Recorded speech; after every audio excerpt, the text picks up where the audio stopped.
नमों विष्णुपादाय श्रीगौरप्रियमूर्तये श्रीमते भक्तिवल्लभ तीर्थगोस्वामिनामिने।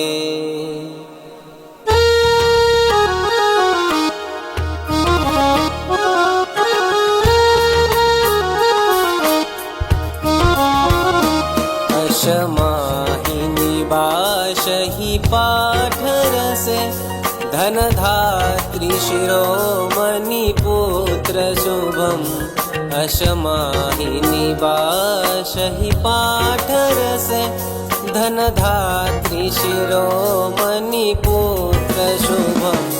शिवपूजन साधन शुद्ध गुणम् शिवपूजन साधन शुद्ध गुणम्। प्रणमामि सदा गुरुतीर्थपदम् प्रणमामि सदा गुरुतीर्थपदम् प्रणमामि सदा गुरुतीर्थपदम्।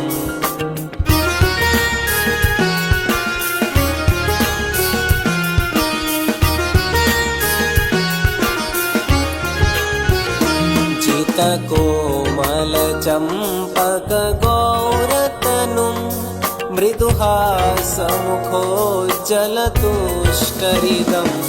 शमदन्यगुणं यतिवेशधरम् प्रणमामि सदा गुरुतीर्थपदम् प्रणमामि सदा गुरुतीर्थपदम् प्रणमामि सदा गुरुतीर्थपदम्।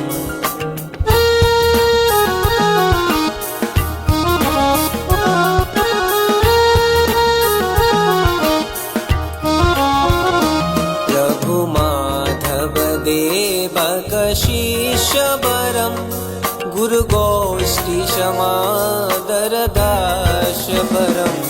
सुजनात्रितशंसन पूज्यपदम् प्रणमामि